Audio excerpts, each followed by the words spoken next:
Akira est un film d'animation japonaise et ce film se passe dans le Tokyo du futur, dans lequel on a un chaos permanent.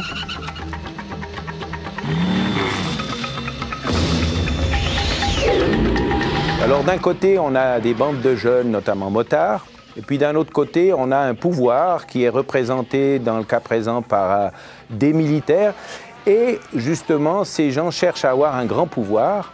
Et c'est au travers d'enfants ou de jeunes gens qu'ils ont pu l'extraire. Et notamment, il y a quelqu'un qui s'appelle Akira, qui est un jeune homme qui a un pouvoir énorme, mais qui est caché quelque part. Ils se sont échappés dans la ruelle. Comme ce pouvoir, ils n'ont pas pu vraiment le contrôler, ils ne veulent pas y toucher. Mais ils poursuivent leur expérience et notamment, lors d'un accident, ils arrivent à prendre un jeune d'un des groupes et à essayer de lui donner des pouvoirs et ils commencent à faire des expériences sur lui. On montre un Japon dans un chaos complet et puis aussi on a en arrière-fond le seul pays qui a subi le feu nucléaire. Et donc ça c'est un des aspects principaux de la culture japonaise actuelle, c'est que ça a marqué beaucoup de productions artistiques. Dans cet extrait-là, eh bien, il y a quelque chose qui se greffe là-dessus. C'est pourquoi, dans un pays où on devient en fait naturellement pacifiste, à cause de ces guerres, pourquoi soudainement on voit la nature humaine par ce jeune homme qui veut prendre tout son pouvoir et l'utiliser de façon négative.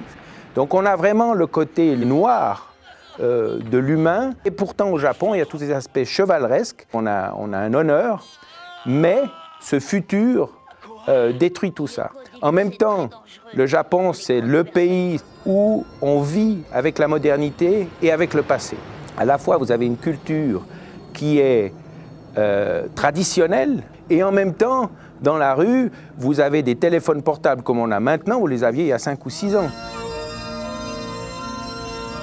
Akira, justement, déjà une métaphore de la bombe atomique de 1945, mais c'est réactualisé par Fukushima, qui est une centrale nucléaire qui explose en partie. C'est aussi en ça qu'il y a quelque chose de très troublant dans ce film Akira. Il y a toute une structure culturelle qui est aussi détruite dans ce film. Ça s'est volatilisé, disparu.